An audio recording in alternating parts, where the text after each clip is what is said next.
This is CBC Nova Scotia News. Talks to resume. Dalhousie University and its locked-out faculty agree to return to conciliation next week. Aerial spraying. Environmental activists question why Nova Scotia stopped disclosing where a glyphosate herbicide is being used. And safety gear. An IWK program hands out nearly 200 baby gates to Nova Scotia families. Midsummer warmth continues over the next few days and the humidity increasing as well. Your full forecast is coming up. Good evening. Talks are set to resume for the first time in weeks between the Dalhousie University Board of Governors and the Dalhousie Faculty Association. Both have agreed to return to conciliation talks next week to try to find a way to end a lockout at the university. The conciliation officer appointed to the contract dispute asked both sides to return to the table Monday to try to reach an agreement on a new contract. In separate statements, both the Faculty Association and the university say they welcome the opportunity. The association has been off the job since August 20th after being locked out by the university. The union, representing nearly 1,000 professors, instructors, librarians, and professional counselors, went on strike 2 days later. The union has said recent collective agreements have not kept up with inflation, and its wage proposal is to make up for lost ground. Other issues include expanded parental leave benefits and flexible class scheduling policies. Most classes that were supposed to start this week have been canceled. Meanwhile, non-post-secondary students across Nova Scotia were back to school today. That includes in the Annapolis Valley, where the Long Lake fire has been burning for weeks, and some of the kids returning to class are among the more than 100 families still under an evacuation order. The CBC's Brett Ruskin reports from Bridgetown on the situation there as the school year gets underway. Students arriving this morning here in Bridgetown, Nova Scotia on buses and being dropped off by parents. The usual stresses and anxieties of the first day of school, figuring out your outfit and your school supplies, but some families have more to think about and more to deal with this year, with again about 145 households under the evacuation order here as a result of the Long Lake wildfire. It's about 5 kilometers away in that direction there, the edge of the evacuation zone, and so families having to deal with the temporary accommodations that they've sorted out as a result of this evacuation order. Here is one parent talking about the stress that this has created. I'd say anxious would be the word I'd use. They're more, my kids anyway, worried about their friends.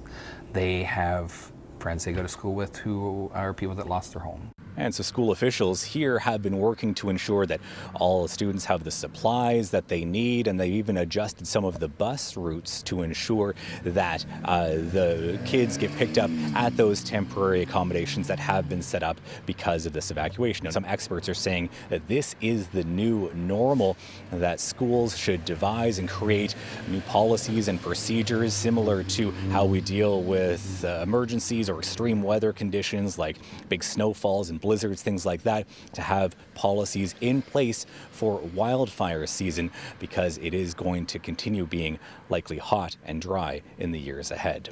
Brett Ruskin, CBC News, Bridgetown, Nova Scotia.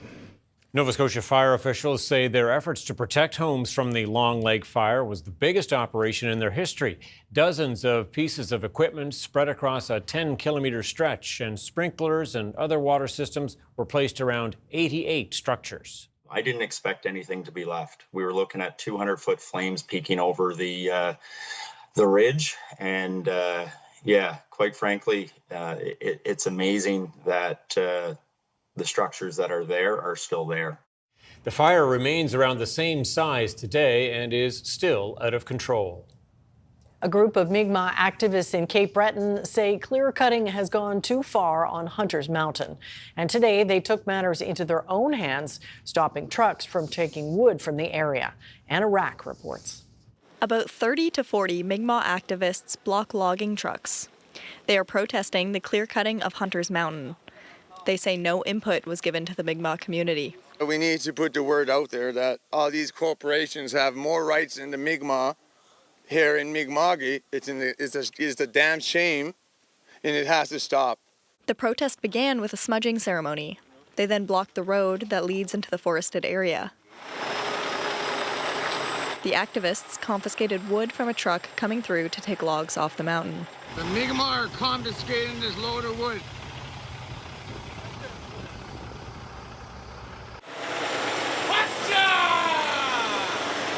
The Mi'kmaq say this forest is a place where their community comes to hunt moose, and they want to preserve that tradition.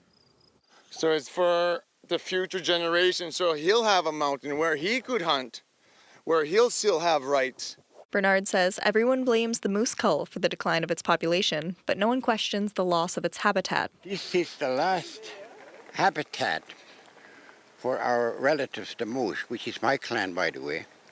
And now they're clear-cutting, so we're very concerned. The group says dangerous clear-cutting practices mean that it will take a long time for the forests to regenerate. This is just one of many that needs to take place, in which people will begin to speak up for their rights and for their responsibilities of ensuring that we leave a better place for the next 7 generations.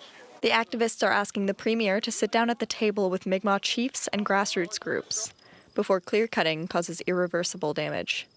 Anna Rack, CBC News, Hunters Mountain.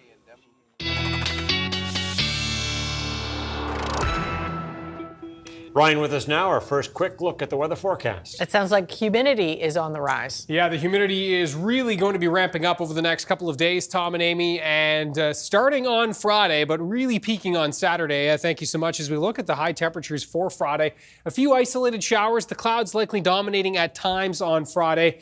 Temperatures 22 to 26, but feeling more like 26 to 30, even into the 32 range towards places like the Annapolis Valley. It's all thanks to, yes, the dew point that's on the way up. And you can see here dew point values into the high teens on Friday. That's humid, pushing on oppressive. And note as we move into Friday night, it's going to be kind of one of those uncomfortable sleeps with those dew points staying high.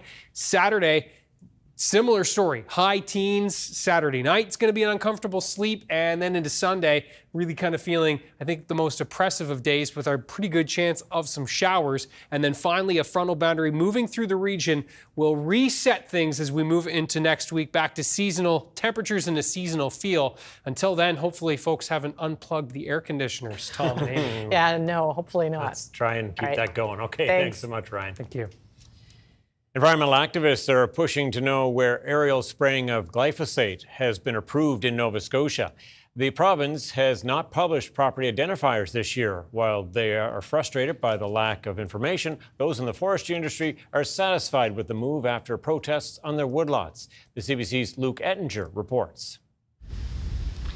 After a clear-cut, glyphosate is used by some woodlot owners to reduce competition for softwood species.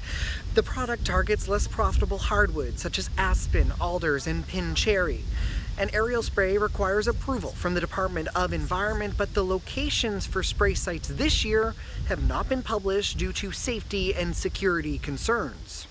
It attracts people who don't know the full story about forest management to actually show up on your private woodlot and roadblock your woodlot and prevent you from managing your woodlot as you see fit.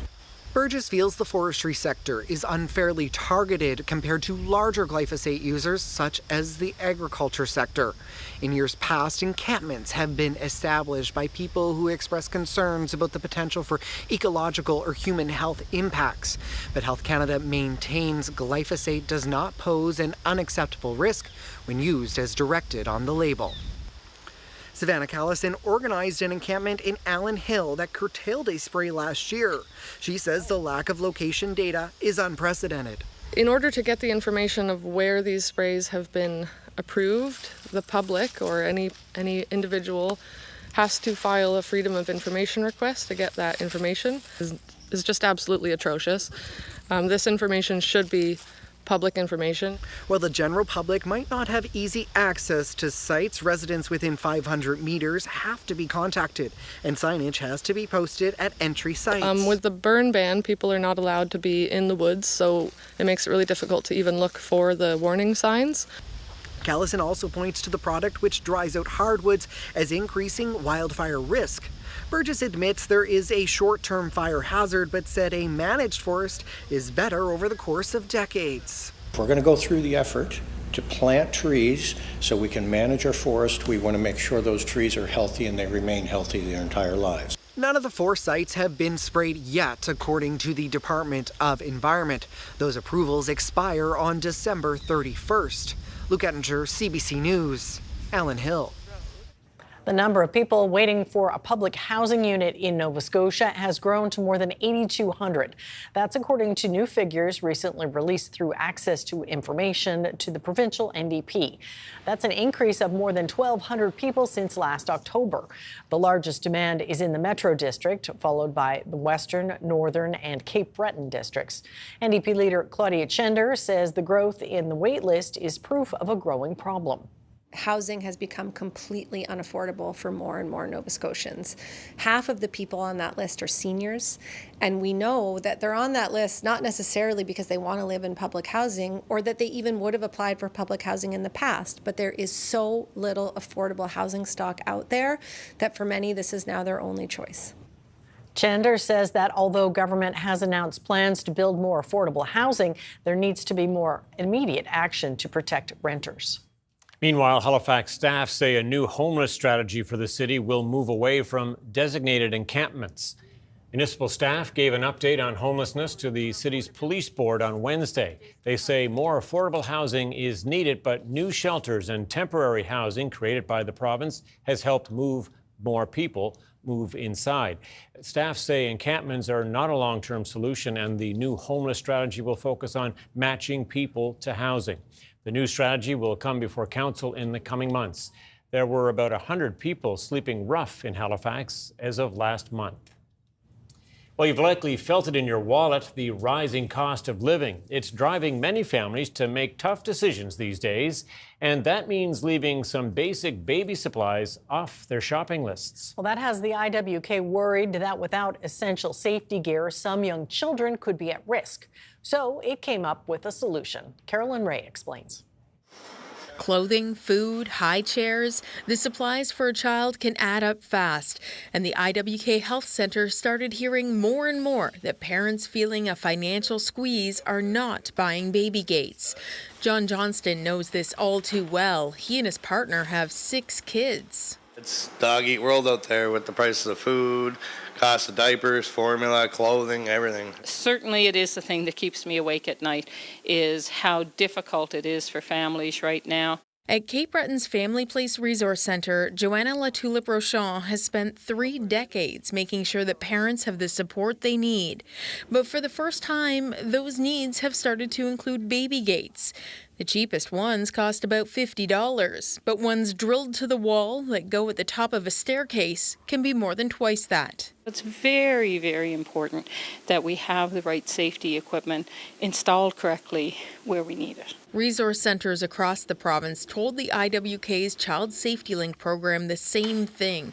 There is a growing gap when it comes to baby gates. For years, Child Safety Link has helped families with car seats, but the staff realized they needed to do more. In Canada, falls are the leading cause for children to be hospitalized for an injury. The program got a grant from the province and now provides funding for free gates. They're handed out through family resource centres and First Nations health centres. We're really trying to prevent those serious life-altering falls, and baby gates are one of the most effective ways to reduce the risk of a serious fall from a staircase. In 1 year, 350 children in Atlantic Canada were hospitalized because of falls. Child Safety Link is hoping to see those numbers drop with the help of this program. Nearly 200 gates have been handed out already, including 2 to John Johnston. Any kind of help that's offered through community programs is well received. Recommend anyone taking it. The pilot project will wrap up next year, but already Child Safety Link is thinking bigger in hopes that one day it will be able to provide gates for families in need across the Atlantic provinces. Carolyn Ray, CBC News, Halifax.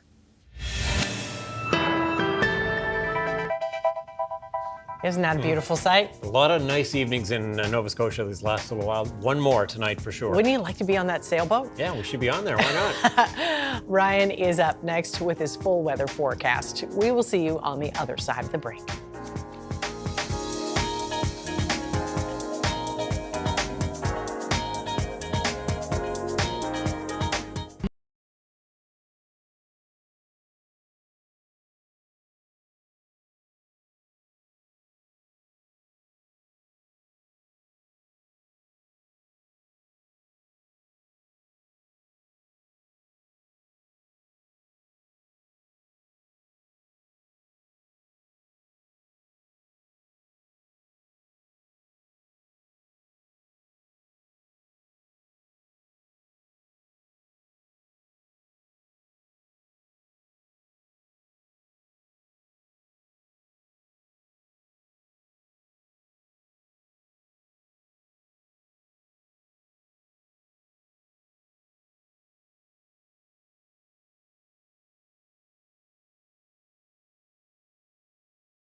This weather update is brought to you by Access Wellness Nova Scotia. Book your appointment today for free, confidential mental wellness support.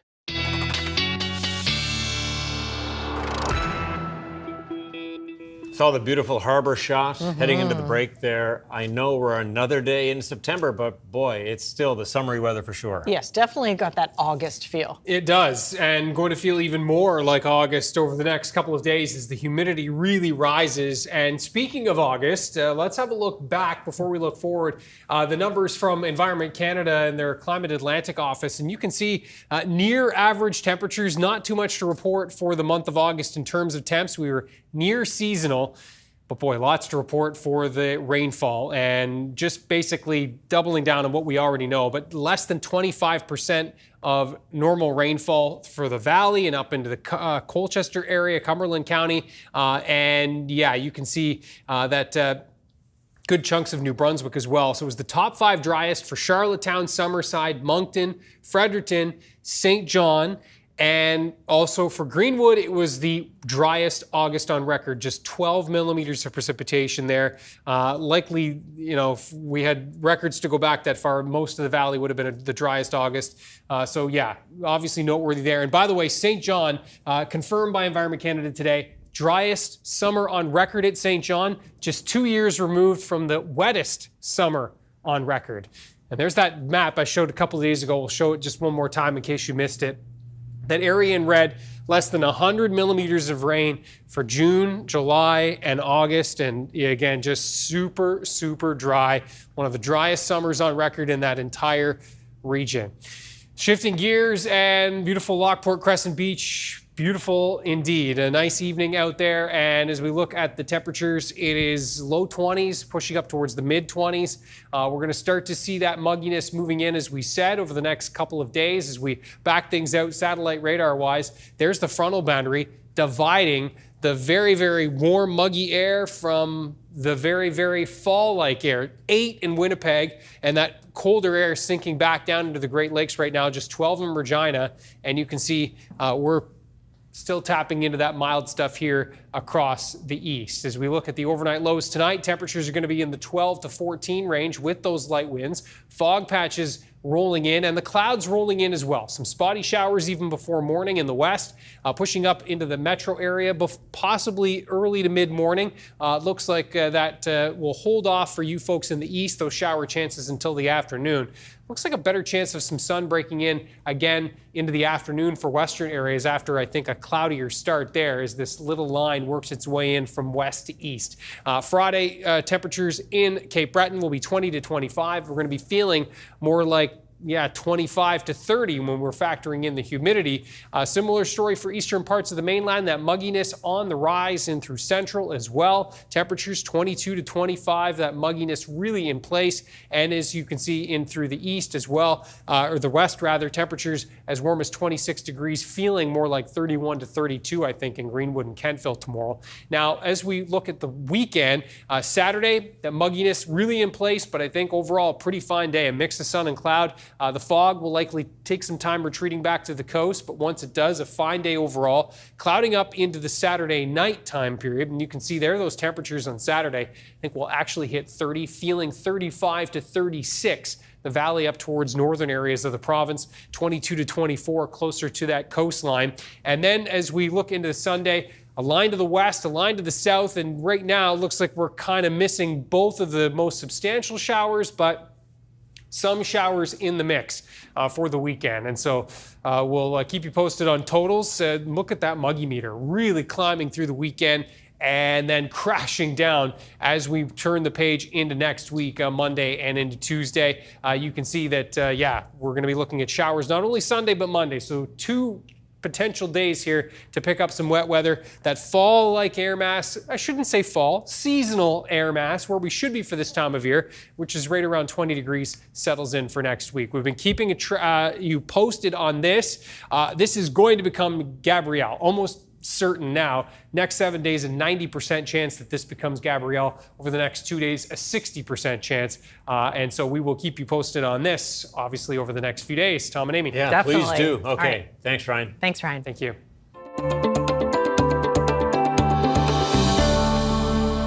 Well, the lack of rain that Ryan was talking about in the Maritimes is having an impact on all sorts of agricultural crops. Tonight, we take a closer look at apples on PEI. As the CBC's Taylor O'Brien reports, one grower is expecting great things this season, but it might not be the same story next year. I'm always ready to look at an apple. Barry Balsam says he's never seen such hot, dry, and windy weather on PEI, but it's created what he says is a high-quality crop of apples. It's hot and dry. It didn't have any fungal diseases. We're at their minimal. Other diseases that affect the apples, insects were at their minimal. They suffer too, I think, in this. So, yeah, it's a tremendous crop. Balsam says spring came early and the hot temperatures helped speed up the growth of the apples, and he's taken specific steps to deal with the weather. Some of the soil is a mixture of clay and sand, which means it helps the trees get water. He's irrigating in some areas, and he's also pruned some trees. That can help apples grow. But Balsam says he would be happy to see some rain. We're in territory that I've never lived through.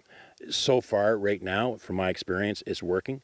If we get through this year, I don't know what else I'm going to worry about. I guess I've seen pretty well at all. Okay, so we think we're pretty good right now, and I guess we will be until we're not.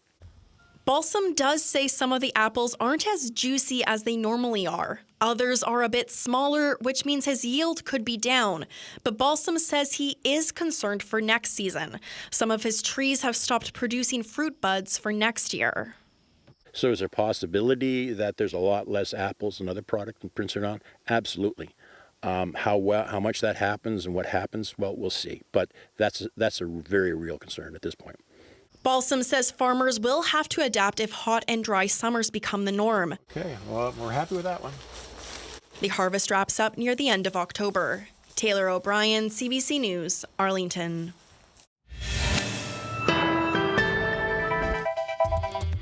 Coming up, challenges ahead. 2 diseases loom over the oyster fishery in Nova Scotia.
Ottawa is limiting the movement of young oysters in Atlantic Canada and Quebec to control the spread of two diseases known as MSX and dermo.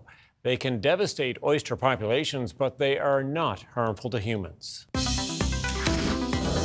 Jeff Bishop of the Aquaculture Association of Nova Scotia with us now. Mr. Bishop, what do you make of these restrictions with the young oysters? Thanks for having us on, Tom, to talk about this. It's a change that we've been watching as the progression of the MSX and dermo diseases are impacting oysters in the region. We're keeping a close eye on the patchwork system of closures and requirements for movement certificates, and so this actually brings a bit of clarity to those kinds of processes for oyster farmers in the region. And I guess by its very nature, the assumption is that those two diseases you mentioned, MSX and dermo, are in our waters. But I'm curious, from your association's point of view, how prevalent are they in Nova Scotia? We've been fortunate, knock on wood. We've had dermo positive tests in two locations in Nova Scotia. We've had MSX actually in the Bredor Lakes in Cape Breton for over 20 years. We've been fortunate that it hasn't spread to elsewhere within the province. And so we're hopeful that even though these changes in the regulatory requirements for movements and everything, our industry is going to continue to practice the best practices for biosecurity and movement of both young oysters and gear to limit the potential spread if it's in the waters here in Nova Scotia at all. Yeah, we should point out as well that the diseases are not harmful for humans. So the sale of those mature restaurants to things like restaurants still happening. But what can you say about the impact, the overall impact all of this has been having on the industry here in this province? Right. It's been just over a year of a lot of uncertainty. As I say, as the positive finds were coming in Prince Edward Island and New Brunswick and eventually in Nova Scotia and Newfoundland, it was hard to keep track of exactly what the requirements for movements if you were still outside of a zone or suddenly inside of one, and keeping up with those requirements was an extra layer for our growers in the region, and working with our partners at both provincial levels and federal levels to make sure things were kept up with. And so this really streamlines things for folks to be able to rely on the systems that have been in place before, but treating it as one region. Still requirements for permitting for movement of especially young oysters, as you say, seed or spat, as we refer to it as within the region.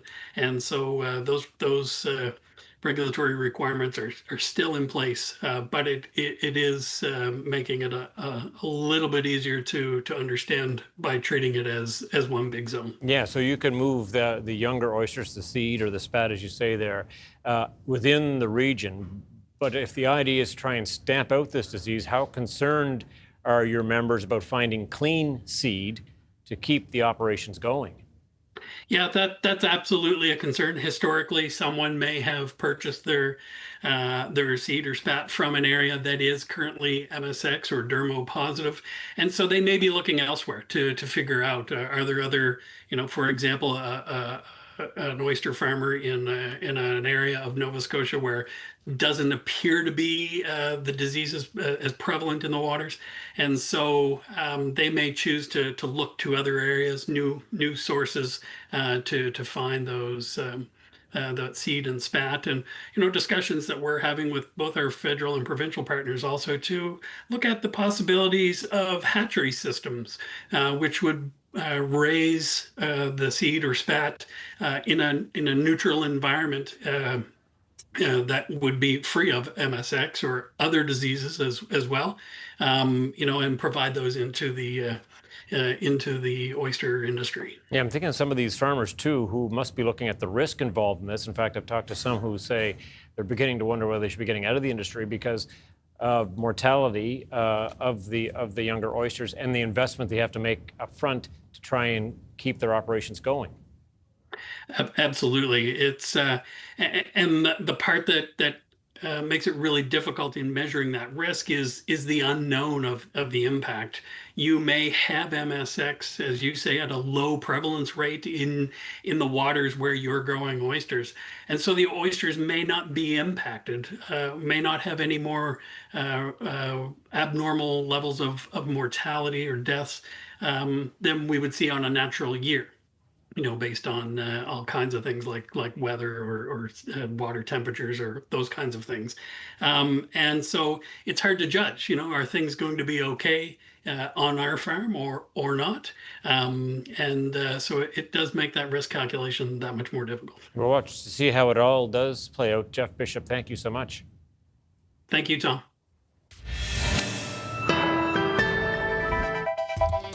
Coming up, 2 Canadians are confirmed missing in Lisbon, Portugal after Wednesday's deadly streetcar crash. And key allies of Ukraine are holding talks in the hopes of finalizing security guarantees for the country.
Welcome back. Prime Minister Mark Carney met with his cabinet for the second day amid growing concern on 2 issues: government spending and Donald Trump's trade war. The CBC's Ashley Burke has more on the meeting. A sense of urgency from cabinet ministers on day 2 of talks. People want us to be in action mode, and I think that there is urgency, and particularly when it comes to the economy. Upheaval in Canada's economy, the result of Donald Trump's trade war. Is there any sign from the Trump administration that they're open to easing up tariffs that are hitting some Canadian sectors hard? Steel, aluminum, automobiles, softwood lumber. It's those sectoral tariffs where we are, in many cases, the most integrated of any trading partner with the United States, and they're causing enormous economic hardship to Canada. Dominic LeBlanc says trade talks with the U.S. are now technical, focusing on reaching deals for different sectors. A series of small deals that cumulatively would put us in a better position than right now. As that work continues, the finance minister is working on reining in government spending. Will there be tough choices to make? Definitely. Is the nation ready? I would say yes. He's facing questions about potential cuts and layoffs after the Prime Minister said the budget would be about investment, but also austerity. There'll be adjustment in different places, but at the same time, we're going to be empathic to make sure that we're always there for Canadians. The Conservatives leader describing the government as way too big and bloated. The government has become a big fat man. It's time to put that government on a diet. The Prime Minister said during these 2 days of talks here, he was sitting down with ministers to find efficiencies. But the Finance Minister is being tight-lipped about the details. His budget is expected next month. Ashley Burke, CBC News, Toronto. In Portugal's capital, the Transit Authority has shut down all streetcars to carry out immediate inspections. Wednesday's deadly crash killed at least 16 people and injured 21 others. Global Affairs says 2 Canadians are missing since the accident. Journalist Alison Roberts has the latest from Lisbon. Portugal's Prime Minister calls the crash one of the greatest tragedies in the nation's recent history. Luís Montenegro is promising swift answers from police and forensic experts amid pressure to determine the causes of the disaster that killed and injured many foreign nationals as well as Portuguese. Police now say that with a high degree of probability, 2 Canadian nationals were among those who lost their lives. Global Affairs Canada says it is aware of 2 missing Canadians in Lisbon, but did not provide further details, citing privacy. The mayor of Lisbon says he has asked the municipal company that runs the funicular to commission an external investigation into the accident, as well as its own. Probes by prosecutors and the Transport Safety Authority are underway. But local media are focusing on reports that the cable that linked the 2 carriages may have detached and backup brakes failed.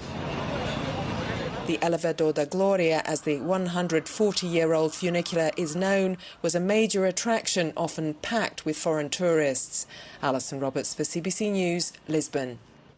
More than 24 Western countries have committed to deploying troops to Ukraine immediately after any ceasefire deal is reached. This announcement came at the end of a summit of 35 countries, the so-called Coalition of the Willing. Crystal Gamansing reports. French President Emmanuel Macron says 26 of the 35 nations in the Coalition of the Willing are ready to deploy troops on land, in the sea, and in the air to support peace in Ukraine, adding there will be more joining. Prime Minister Mark Carney attended the Paris meeting virtually, but afterwards affirmed Canada's, quote, steadfast commitment to the coalition and its willingness to deploy direct and scalable military assistance in support of a ceasefire and lasting peace. Now, CBC is seeking more information from the Prime Minister's office on Canada's commitment. Ukrainian President Volodymyr Zelensky thanked the group for its ideas and its readiness. He said more pressure is needed on Russia as it is declining all peace initiatives. There has been no let-up in terms of attacks on Ukraine. The French president said if Russia keeps rejecting or delaying peace talks, there will be more sanctions and that the United States would also be involved. The U.S. Special Envoy attended the meeting in person, and after the meeting, U.S. President Donald Trump was telephoned. Now, we still don't know what sort of backstop or security guarantee the United States will be providing. Russia has rejected the notion of foreign intervention. Before the coalition meeting, the Russian Foreign Ministry spokesperson Maria Zakharova said Russia would not discuss it and that it was fundamentally unacceptable to Russia. NATO Secretary General Mark Rutte at an event in Prague said it's not up to Russia. Yes, but why are we interested in what Russia thinks about troops in Ukraine? It's a sovereign country. It's not for them to decide. I'm really amazed. I'm not criticizing you, but I hear this question, of course, more often. So thank you for asking the question. But I'm really amazed. Russia has nothing to do with this. The newly announced security guarantees from the coalition of the willing will be finalized in the next few days, according to the French president. Crystal Gamansing, CBC News, London. An Ebola outbreak in Congo has led to the deaths of at least 15 people. Health officials detected the outbreak when a pregnant woman was admitted to hospital with symptoms of the disease and later died of organ failure. That included high fever and vomiting. Health officials believe that case numbers will increase, but the World Health Organization says it is working to stop the spread. The country has had at least 15 outbreaks already, so it has a stockpile of treatments, including vaccines. U.S. Health Secretary Robert F. Kennedy Jr. was in the crosshairs at a Senate committee hearing, and the criticism revolved around COVID vaccinations and just what Kennedy's position on them is. The CBC's Willie Lowry reports. Robert Kennedy Jr.'s face-off with the Senate Finance Committee heated. Kennedy there to discuss President Trump's health agenda, but the question of vaccines was front and center. Kennedy, of course, has a long history of questioning vaccines and has overseen a dramatic overhaul of the CDC. Now, that's the Centers for Disease Control and Prevention. Just days ago, he fired the Trump-appointed head of the organization. In June, he fired members of a vaccine advisory panel, raising concern among Democrats and even some Republicans of who he will replace them with. We are the sickest country in the world. That's why we have to fire people at CDC. They did not do their job. Now, that's not how many of the Democratic senators at the hearing viewed things. In fact, there were multiple calls for Kennedy to resign. You promised that you would not take away vaccines from anyone who wanted them.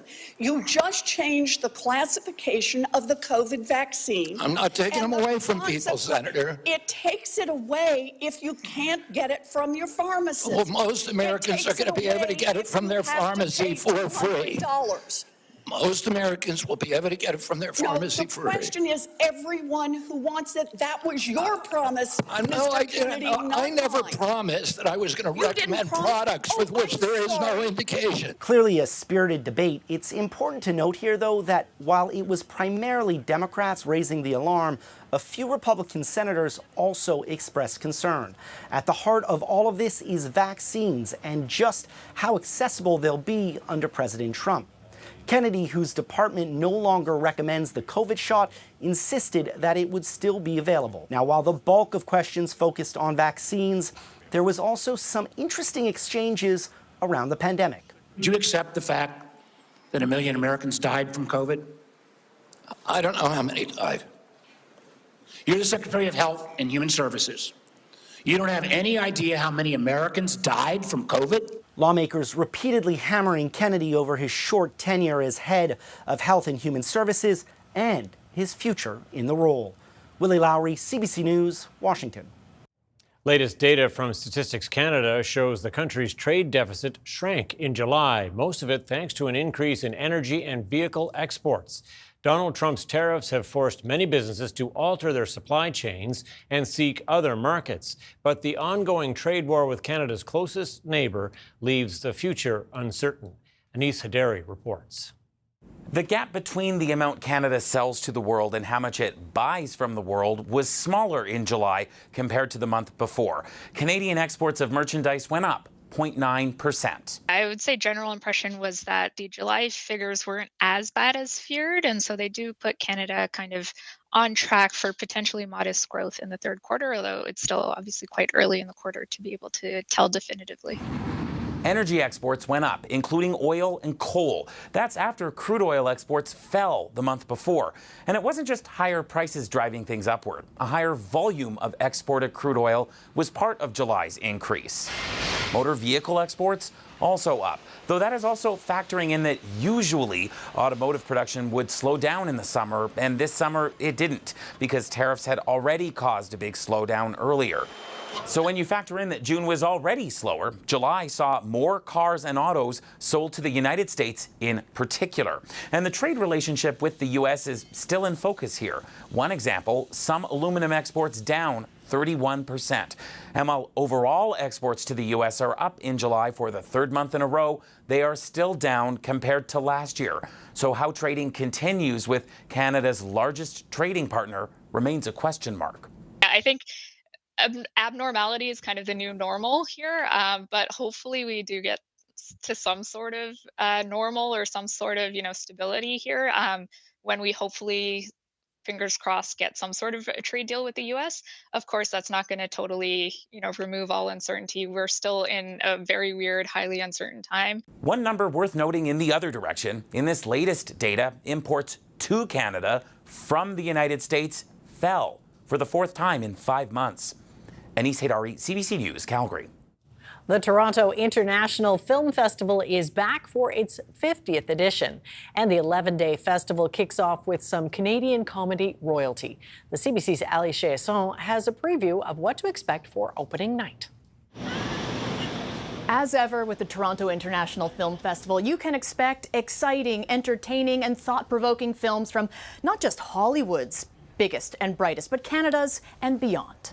This is a guy who, the minute you see his face, you're going to smile. It opens with a big dose of Canadian comedy history with a documentary about comedy legend, the late John Candy. It's called I Like Me, and it's directed by Colin Hanks, produced by Ryan Reynolds, and John Candy's son, Chris, who calls it one last big, beautiful movie starring his dad, John Candy. It very much feels like a swan song and a very beautiful goodbye to our dad. And this is, the one last great John Candy film that he gets to star in, so we're really happy about that.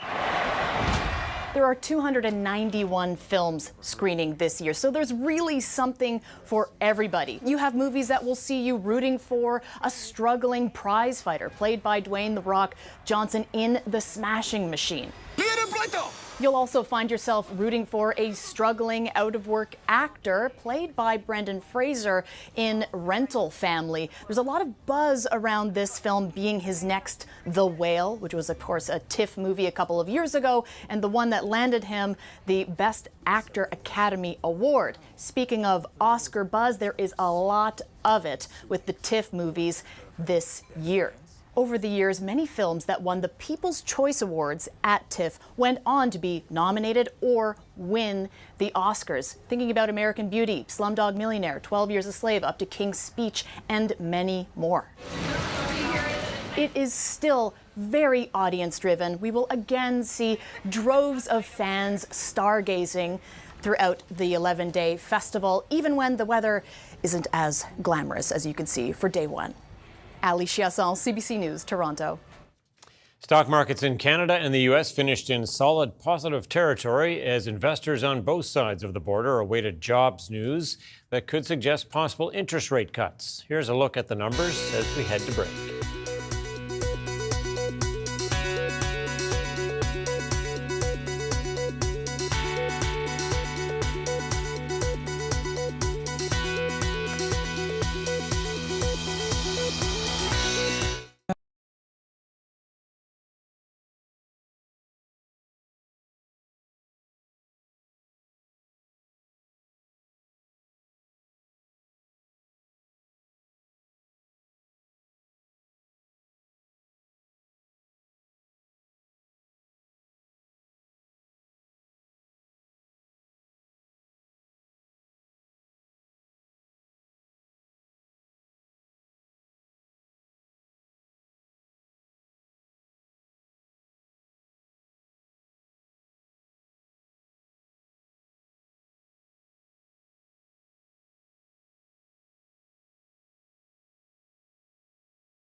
This weather update is brought to you by Access Wellness Nova Scotia. Book your appointment today for free, confidential mental wellness support. Yeah, the humidity, it's on its way back. The curls will be coming back in your hair. Yeah, too. that's right. That's right. Bad hair days ahead. As we look at our viewer picture of the day, let's start there, and then we'll talk about that humidity. Some showers in the mix over the next couple days as well, and so we hope that we'll see more of these. The lower West Pubnico. A full rainbow. A full deal, yeah. Absolutely. Kim with a fantastic shot here. Thank you so much for sharing Ryan's picks at cbc.ca. Two pots of gold, don't you think? Exactly. Yeah. Exactly. Chances for showers in lower West Pubnico and Yarmouth and all areas to the east for Friday. Best chance for showers for lower West Pubnico in the Yarmouth area will be in the morning, and then that chance will kind of migrate to the east throughout the day. Because it's been a while since the top of the show, we showed this, so I'll just show it again just to show those dew points really climbing. High teens is really feeling muggy, and that's going to be the case Friday night, Saturday night, so some uncomfortable sleeping Sunday and Sunday night as well. So the air conditioning units are going to get fired back up again, and you can see that frontal boundary comes through, dropping the humidity and bringing that fresher fall air back in as we turn the page into Monday, Tuesday of next week. That front is, again, basically going to be working its way in for the weekend. Note that Saturday, though, it's still well to the west, and so we'll see a pretty nice day on Saturday, 26 to 30 degrees, feeling low to mid-30s when you factor in the humidity, and there's that much-needed shower activity coming in Sunday, another round Monday. Won't be nearly enough, but we'll appreciate every drop that does come, and then drying out and cooling down, but still seasonal temperatures for a good portion of next week. Still big numbers on the boards. Okay, Thanks so much for that, Ryan. Well, history is being made on the ice in Finland. You were looking at first in Finnish figure skating. These two young women are set to become the first same-sex dancing team in the country. That is thanks to a landmark rule change by Finland's Skating Federation after the pair submitted a request to compete together.